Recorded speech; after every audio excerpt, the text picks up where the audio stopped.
एक शहर में एक व्यक्ति था।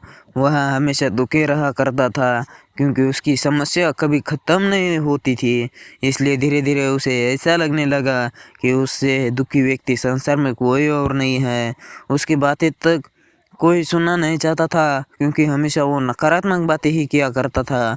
इस बात से वह और परेशान हो जाता था कि उसकी बात कोई सुनने वाला नहीं है।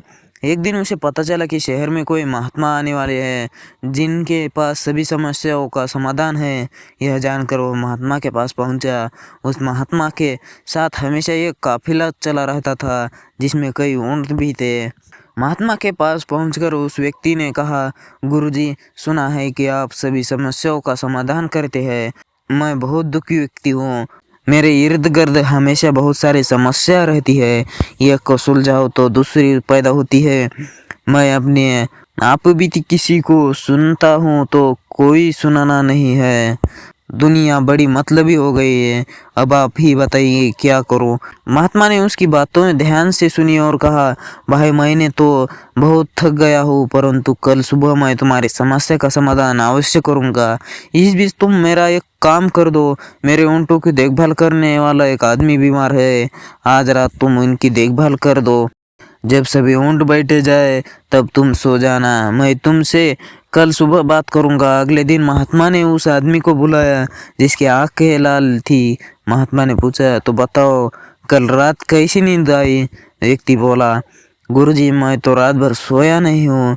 आपने कहा था जब सभी ऊँट बैठ जाए तब सो जाना, पर ऐसा नहीं हुआ। जब भी कोशिश करके वो एक ऊँट को बिठाता दूसरा खड़ा हो जाता। सारे ऊँट बैठा ही नहीं, इसलिए मैं रात भर सो नहीं सका। महात्मा जी ने मुस्कुराते हुए कहा, मैं जानता था कि इतने ऊँट एक साथ कभी नहीं बैठ सकता, फिर भी मैंने तुम्हें ऐसा करने को कहा।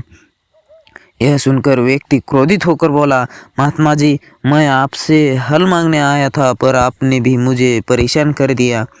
महात्मा बोले, नहीं भाई, दरअसल यह तुम्हारे समस्या का समाधान है।